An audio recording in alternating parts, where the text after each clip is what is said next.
biggest part of that book, and there's a lot of, especially when you doing some brilliant stuff in here. Hey, listen here, you guys with the traffic ticket out there. When you go in there, there's things you can say to the judge. You can ask the judge and the prosecuting attorney questions, and you can box them in. You're talking about how to box them in so they really can't wiggle much. Well, they try. They try. They're pretty sneaky sometimes. Yeah. But what I typically do when I go in, I get the ticket, I don't believe in fighting. I don't believe in disagreeing. I don't believe in going in saying, you don't have jurisdiction, or you're this, and you're not following the law.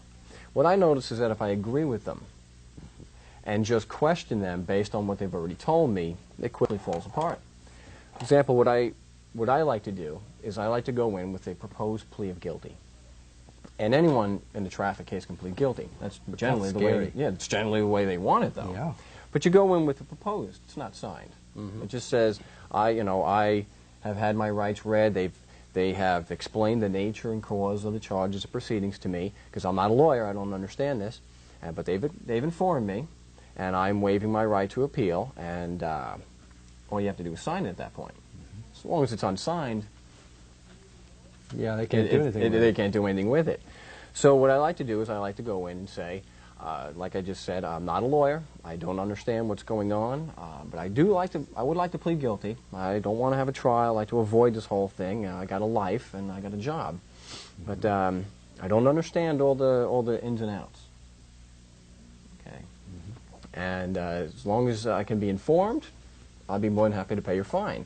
Now this gets them pretty confident. Well, okay, what are your questions? And I said, well, all right, well, am I entitled to a fair trial? Oh, yes. Absolutely. Yes, Mark, you're absolutely entitled to a fair trial. That'll puff their chest up, won't it? Yeah, we're fair in this court. We're fair. Well, that's great. And one of the things I'll ask is, am I entitled to a meaningful hearing? Oh, yes. So if I ask questions, I would expect that you'd be responsive. Oh, yes. If there's something I don't understand, you'll do your best to explain it to me. Oh, yes. Okay, great. So one of the questions I'll ask then would be, am I presumed innocent of this alleged crime? And this is pretty basic. So, well, yeah, of course you are. All right. And I usually keep notes when I go. No. Okay, good, I'm presumed innocent. Well, am I presumed innocent of every element of this alleged crime? Now, this is where the problem starts. Now, I'm laughing because I know the answer. You go ahead. Well, he's already told me. He's already told me that yes, I am presumed innocent. Now I'm just asking him to be specific. What am I presumed innocent of? Am I presumed innocent of every element? Now, the last time this happened in Mesa, Arizona, the judge was the only lawyer in the room who was not laughing. All the lawyers behind me thought I was crazy. And this is not just prosecutors. This is also defense lawyers and public defenders who are supposed to be there to make sure that each defendant has his rights maintained and not violated. And I'm not there with a lawyer. So they're supposed to be even more giving, if you will. They're supposed to be a little bit more helpful to you, so you don't understand what's going on. So the judge looks at me. His name is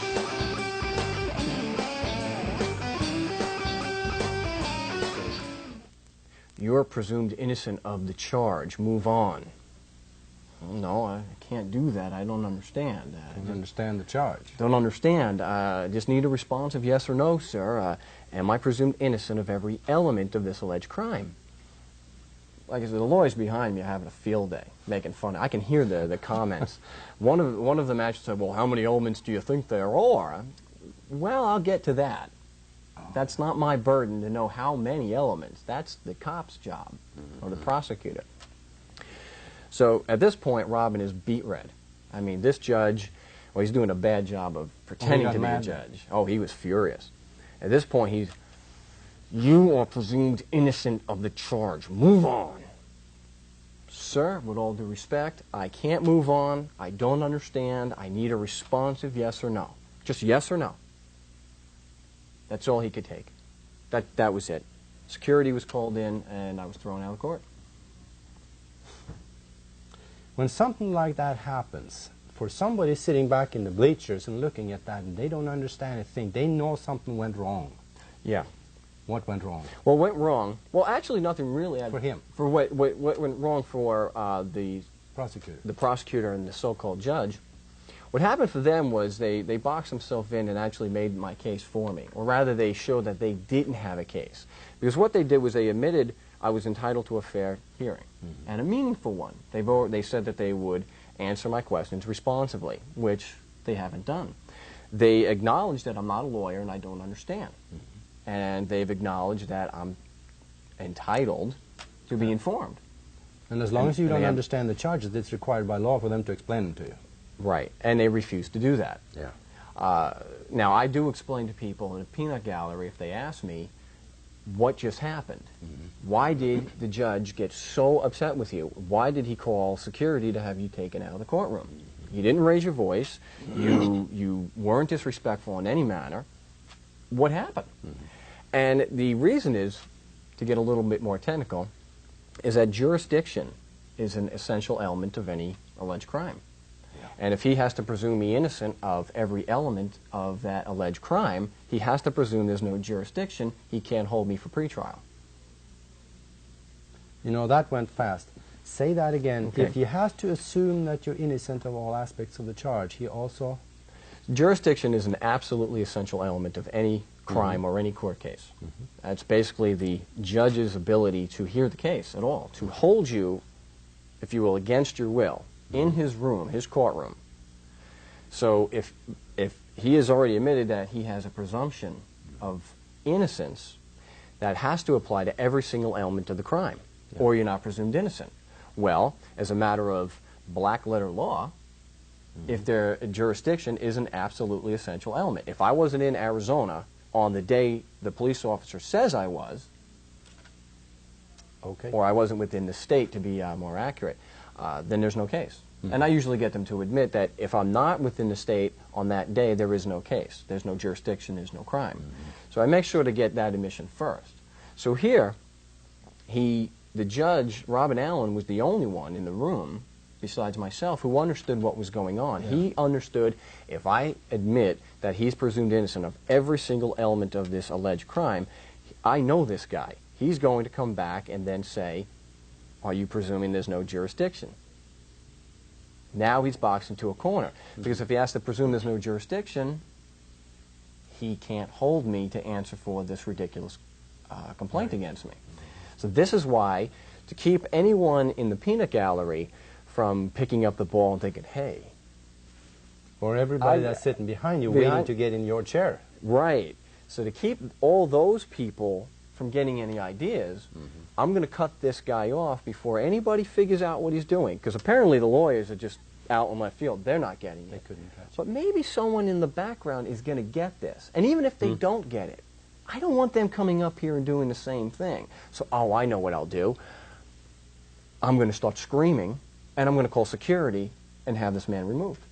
And I'm going to just completely ignore everything I said about fairness and a fair trial and due process and justice. And I mean,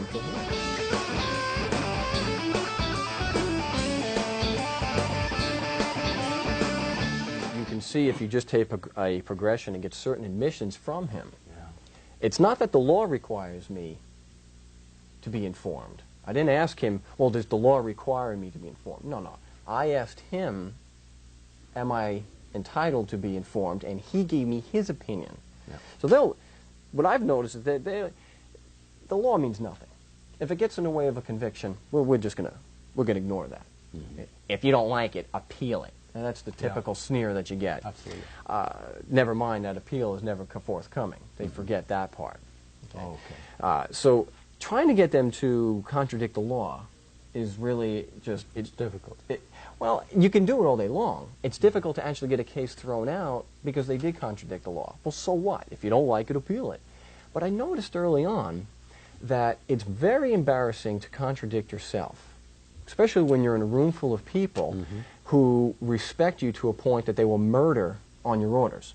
And what I mean by murder, that they will use physical violence against you. The police officers or whoever the security is there, given the order, they will attack you. Yeah. There's no thought involved. They just follow the judge's orders. And I've had many, many experiences with police officers. And it's not an attack on police officers, but I've had many, many personal experiences where police officers have told me flat out, I follow the judge's orders. It's not my job to question what the judge says. I just do what he tells me.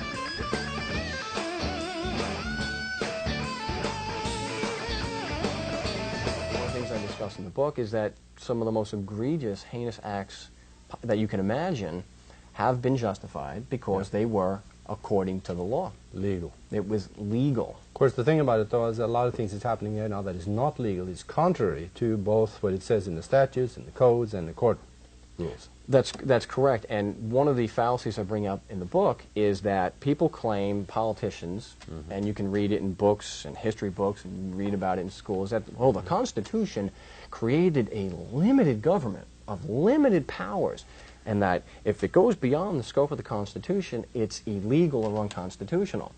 Well, that is a lie, and I'll explain why. Because one of the most important phrases, the only really important phrase in the Constitution, is the necessary and proper clause.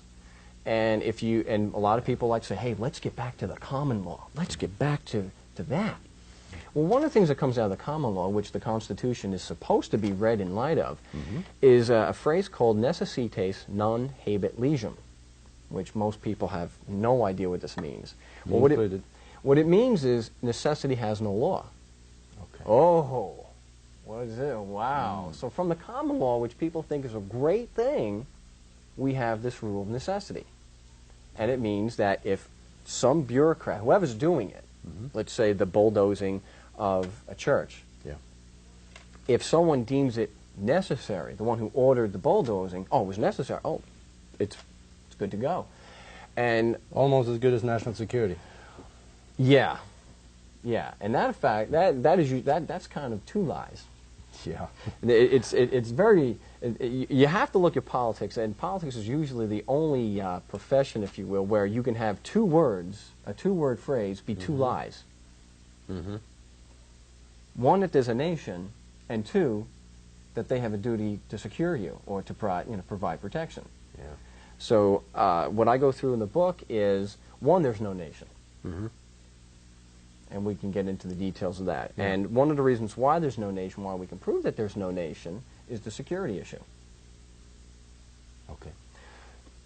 What's the job of politicians? Why do we have bureaucrats? Why do we have government? Why do we have a so-called state? What is the purpose? What is it? Why is it there? Well, if we go to the Declaration of Independence, it tells us, and it says that governments were established or instituted to protect life, liberty, and property, or the pursuit of happiness. And that this is supposed to be by consent. And if we listen to what politicians tell us, what a citizen and a state and all these things are, we'll examine the citizen for a moment.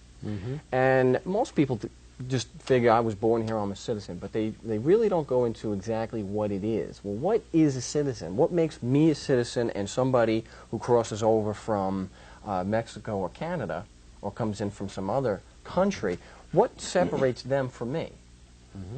And a citizen, as told by the Supreme Court in Laurie versus the United States, and I'm not going to bog us down in too much of the legalese, they say that it is a member of the body politic who owes allegiance in return for a duty of protection.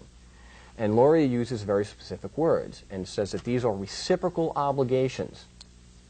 Now, lawyers will know, and anybody familiar with contract law, they're talking about a contract. In fact, in the Dartmouth College case and many other cases, the Supreme Court has ruled, and never been overturned, that citizenship is a contractual relationship. Yeah. Okay, there's a duty of allegiance in return for a duty of protection. They're reciprocal. Okay? They work together hand in hand. You do this for me, I do that for you. Now, we know allegiance is the only thing that ties you to their so-called law. You agree to follow their laws in return for the protection. So, with other words, there is no citizens. Well, there's got to be a reason why. Yeah. You don't want to, I don't want to just, you just don't, well, give me some evidence, give me some reason why you're saying this. Well, we know if a citizen says, I renounce my allegiance, he's not entitled to any protection. Right. He's on his own. Mm-hmm. This is pretty common. People expatriate. They do it all the time. Mm-hmm. They come from Canada and they become citizens. They have to abrogate their allegiance and to the foreign potentiate or king or minister, whatever. Mm-hmm. Well, what I did was I looked at the other side. Well, what if the other side of a contract, this reciprocal obligation situation, what if the other side says, you know what, I'm going to cut you off. I'm not going to protect you. In fact, even if I say I'm going to protect you, I'm not going to allow you to hold me accountable if I don't. Mm-hmm. I'm going to say sovereign immunity, that's right. I have sovereign immunity, so even if I did have a duty, a technical duty to protect you, for which you pay taxes for, if I don't protect you and I breach that duty, you're not going to be able to hold me accountable. See, it's similar to a so-called congressman. Mm-hmm. A so-called congressman can never be held accountable for anything he does in office to his so-called constituents. Yeah. So he really doesn't represent them. Mm-hmm. That's right. Okay, yeah. So in this particular case, what I saw, and there was a case here out of Arizona, went to the Arizona Supreme Court. There was I believe it was out of Hill County, mm-hmm. and a man owned a jewelry store. And what he did was he contracted with off-duty Hill County sheriff's deputies to protect his store. The alarm goes off, you guys show up, and you protect my store. Well, they didn't fulfill their duty. Mm-hmm. And his alarm went off. He lost $250,000. I believe it was about $250,000 worth of merchandise. This is in the mid-50s. I believe it was the mid-50s. Well, he sued the sheriff's deputies, these off-duty officers. And believe it or not, the Superior Court said, their lawyers, I guess, filed a motion to dismiss for failure to state a claim, because a cause of action is a breach of a duty that results in loss, harm, or injury. Mm-hmm. And they said, you have not pled a duty. They don't have a duty to protect. That's right, I was going at you. So this guy figured, wait a minute, no, he appealed this. He said, no, this can't be right. Well, it gets to the Arizona Supreme Court, and in a brief moment of lucidity and common sense and reason, which really hasn't returned too many times, the Supreme Court said, you're right. As sheriff's deputies on the job, there's no duty to protect him or anyone else. But this was different. You had contractual obligation. You had a private contract. You were not on the job. You were not Gila County Sheriff's deputies.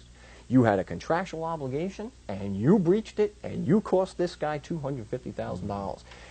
And they sent it back to the Superior Court for trial.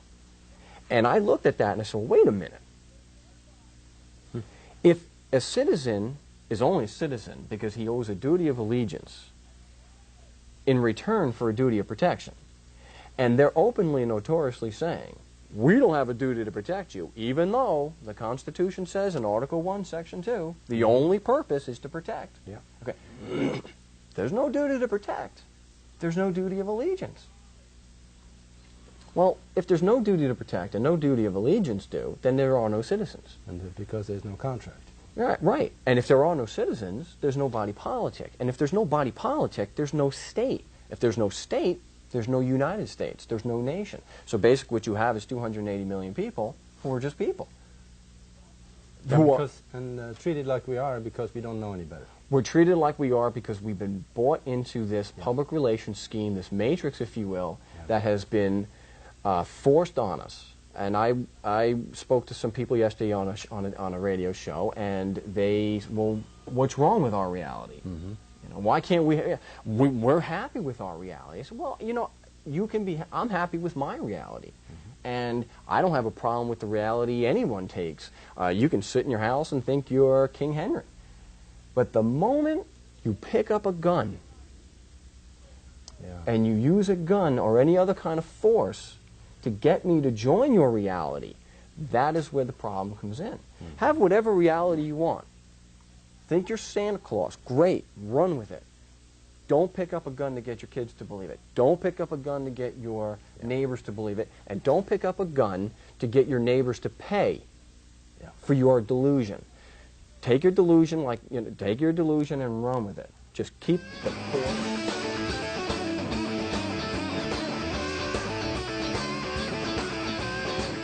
Because even though we may not believe we're citizens, if you don't act as if you're a citizen, you run the risk of being murdered.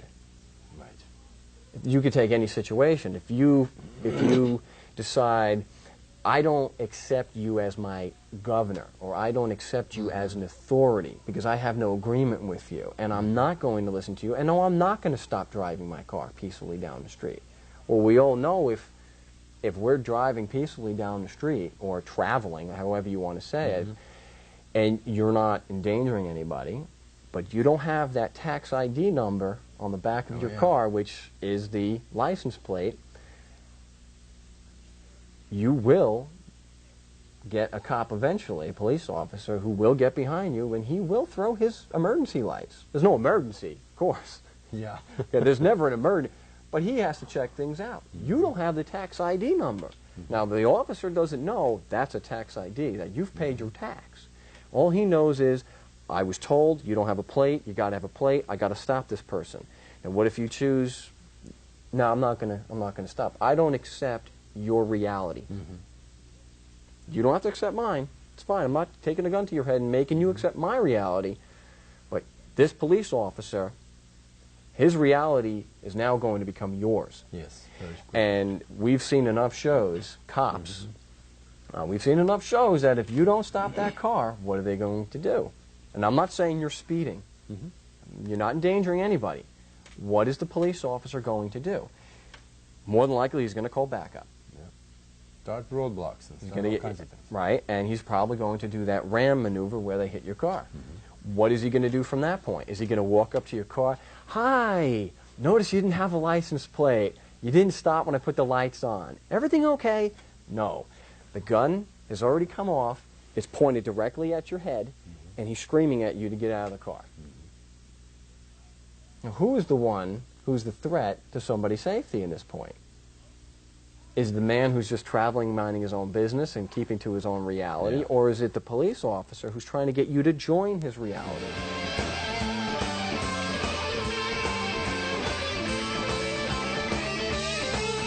However, I have been successful in impeaching every single cop. And this is not an attack on cops. They're not taught these things.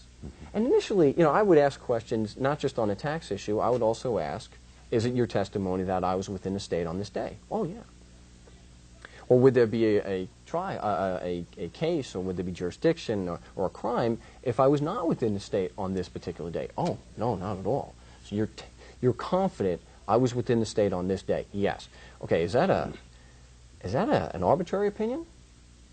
No. So it's based on facts within your knowledge? Oh, yeah. And they're currently within your knowledge? Oh, yes. So, and then I would just say, well, factually, what is a state? And now they go blank on it. Oh. Yeah. A lot of them will admit it. I have no idea. Most of the time, the judge and the prosecutor, who are really both, right up. They're jumping up. They got to protect their client. They both actually represent this police officer. So they jump up, and it's the same stupid, rehearsed objection I've heard so many times. Objection calls for a legal conclusion. The witness can't testify. Thank you. You just finished my job. You just impeached your own witness. Because what does the ticket consist of? He made a legal opinion. You broke the law. He's already admitted and given legal opinions. Yeah. And like I write in the book, when the officer first gets on the stand, he'll go through his testimony and he will give legal opinions. And I will, just to set him up, objection, calls for a legal conclusion, the witness can't testify. Now what does the judge do? Well, he's got to have the cop testify. Overruled. Okay, and you're right that he's letting the cop give legal opinions, not a problem. Now I know when I get to my turn to cross-examine him, I will purposely get him into this corner. Use the same thing. And I will bring, and so the prosecutor this lawyer who pretends to represent the state, he will jump up right on cue, as they always do. Objection, calls for a legal conclusion. The witness is not competent to testify. Now, I understand that, you know, this has a tendency to really aggravate the cop, and with good reason. This prosecutor is his lawyer. How dare he come into court and say he's not competent? He's not competent, yeah. Yeah, you wouldn't want him to tell the truth, would you? Oh, of course. Well, they don't. Yeah, they don't want the officer to say, I don't know. I don't know. Now, people have said to me, well, can't the officer just say it's the ground? Sure he can. Now he's got to tell me, because I'm entitled to be informed. I'm entitled to confront my accuser and demand the nature and cause of the charges and proceedings. Now he has to tell me who the prosecutor represents. Okay. Big problem if he's representing the ground. I don't have to explain to people that that's ridiculous. Yeah, what's the difference between the ground and the state of Arizona? And I have had several judges in Mesa tell me, and of course they're testifying on behalf of the police officer at this point. Well, Mark, the state is an act of Congress that was passed in 1910 and created the state of Arizona. But he's not testifying. He saw me within an act of Congress. You can see just how ridiculous the whole situation is. And if it's the ground, then, excuse me, are you telling me that there was a state of Arizona prior to 1909?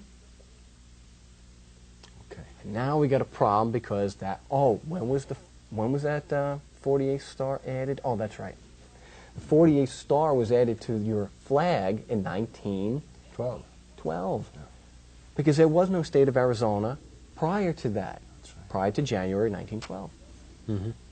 It just wasn't there. So it's not the ground.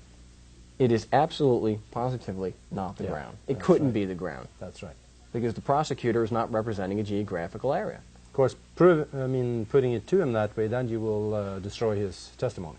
Well, absolutely. That's why they will. That's why the more astute prosecutors will not allow the officer to even attempt to answer the question because they know it's just too deep a hole.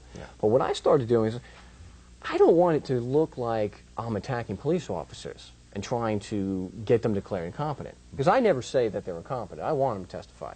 It's their lawyers and the judges trying to protect their little case. So I decided, well, why don't I, they don't, I figured they're just not learning this stuff. They're not learning it in the police academy. It's just not something you do in a traffic case.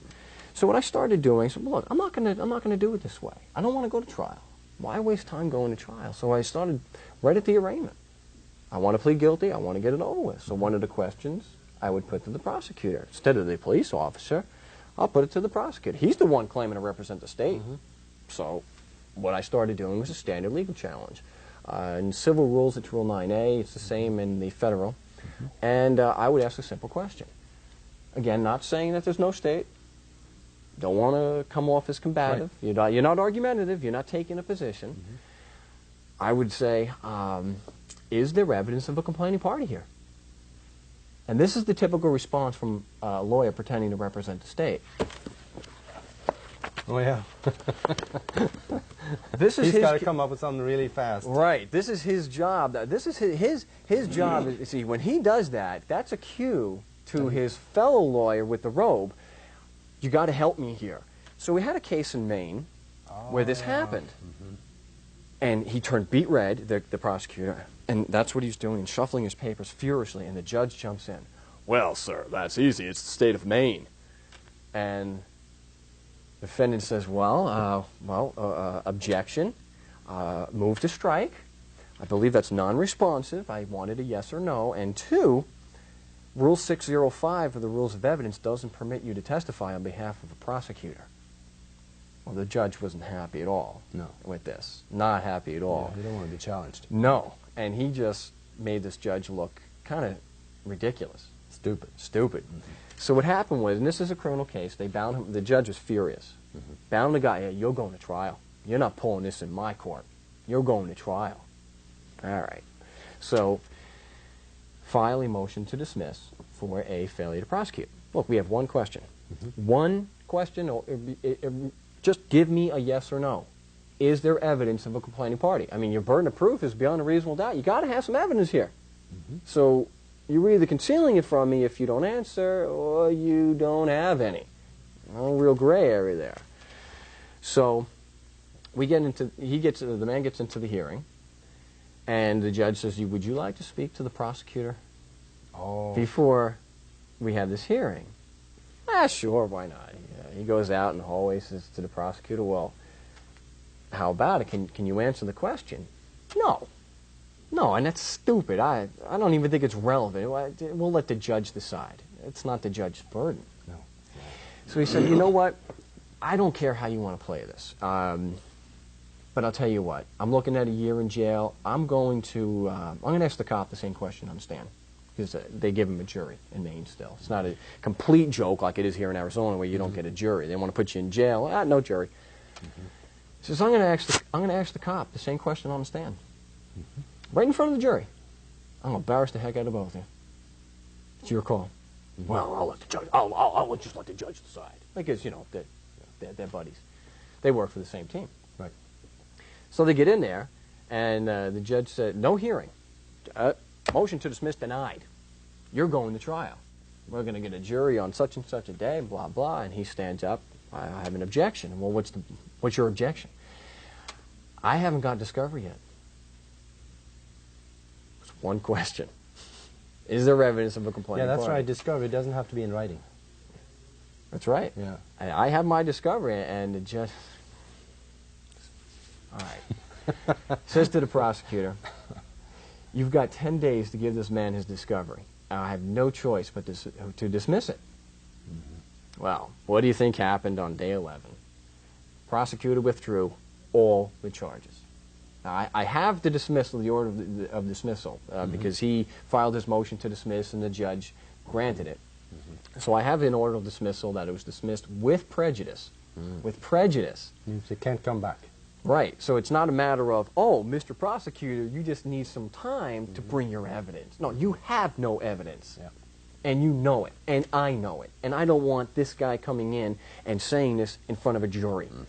Okay? Because he's clearly willing to go to jail to ask this question. And the jury's going to hear it. And they're going to wonder why I'm putting a man in jail for asking a question.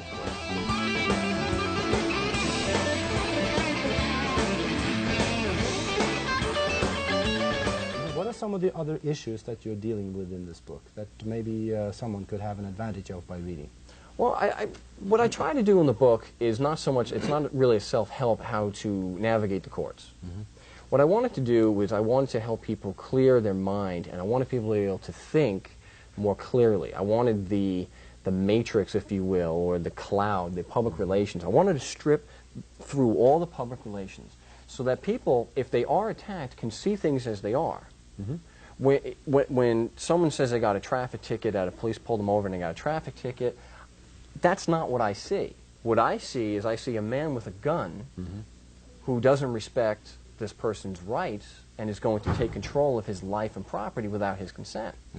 And that's important because they put themselves out as, benevolent protectors of life, liberty, and property. But if they're protecting life, liberty, and property, why are they taking control of your life and property without your consent?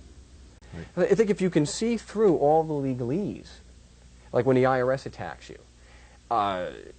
when they say that you have a tax liability and they're going to take your house, all that's happening is you have a group of men and women who cannot do business on a voluntary basis. They can't provide a product like a book or something else or a TV show. They can't do that and offer the service or the product on a voluntary basis. So what they're doing is they're taking your property by force. They're not revenue agents. They're just guys with guns taking your property. So you look at what's happening and compare it to the rhetoric. Take their nonsense, what they say to you. I represent the state. Well, don't fight him on that. Don't assume, oh, okay, he represents the state. What you do is you know that there is no such thing as a state. It's a figment of the imagination. It doesn't exist, and even lawyers will tell you. It's a body corporate, which is just a figment of the imagination. And so instead of looking at him as an agent of the state, he's a man who represents nobody but himself, who's taking your property by force. And if you just question him, don't fight him. Don't say, hey, you're not this. You have no right. You ask him, well, what is a state? Or you say, well, exactly, factually, how was this obligation created? I don't want your opinion. Don't tell me the law. I already, we got your opinion. Give me the facts. And a lot of people say, well, what do you mean facts? Well, one of the examples I use in the book is if I scream, I'm going to kill you, and then I take a chair and I break it over your back. Those are the facts. The opinion is that I committed assault and battery. Yeah. But if I just say assault and battery, I'm not telling you anything. Right. You're guilty of assault and battery. What did I do? Assault and battery. What did I do? Could be absolutely anything. There are hundreds of thousands of different ways that you can commit assault and battery. You're not giving me the facts. Right. So if they say, the law creates this obligation, well, okay, you've got your opinion. I committed assault and battery. But what facts do you base it on? Well, you committed assault and battery. Give me some facts. Yeah. And this is all the assessments, so-called assessments, that I have helped get thrown out, and tickets that have been thrown out have been because all I did was ask for the facts the opinions were based on.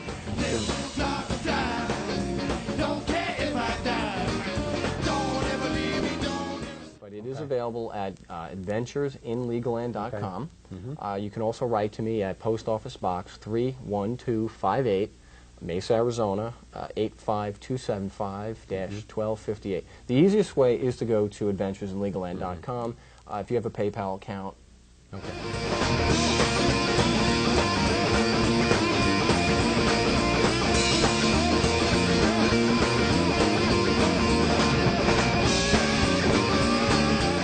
Very much. This was fun. Thank you. It was a blast. Yeah, educational, and boy, do I need it. Good night.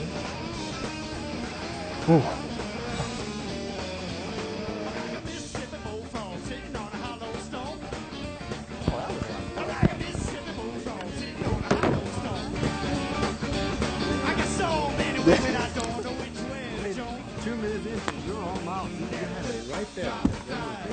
Thank you. I had a lot of fun. Don't care if I die. Don't ever leave me. Don't ever say goodbye. Come on, Chris, give it to me now.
You and tell you don't love me no more.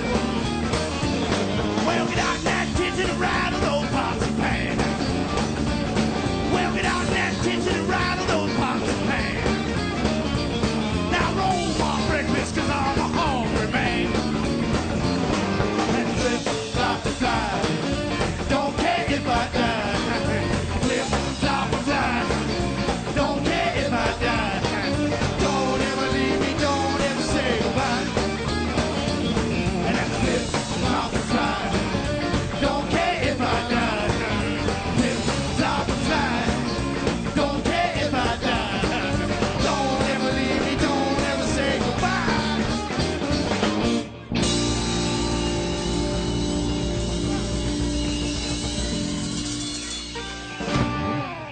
Tom, terrific. Thank you.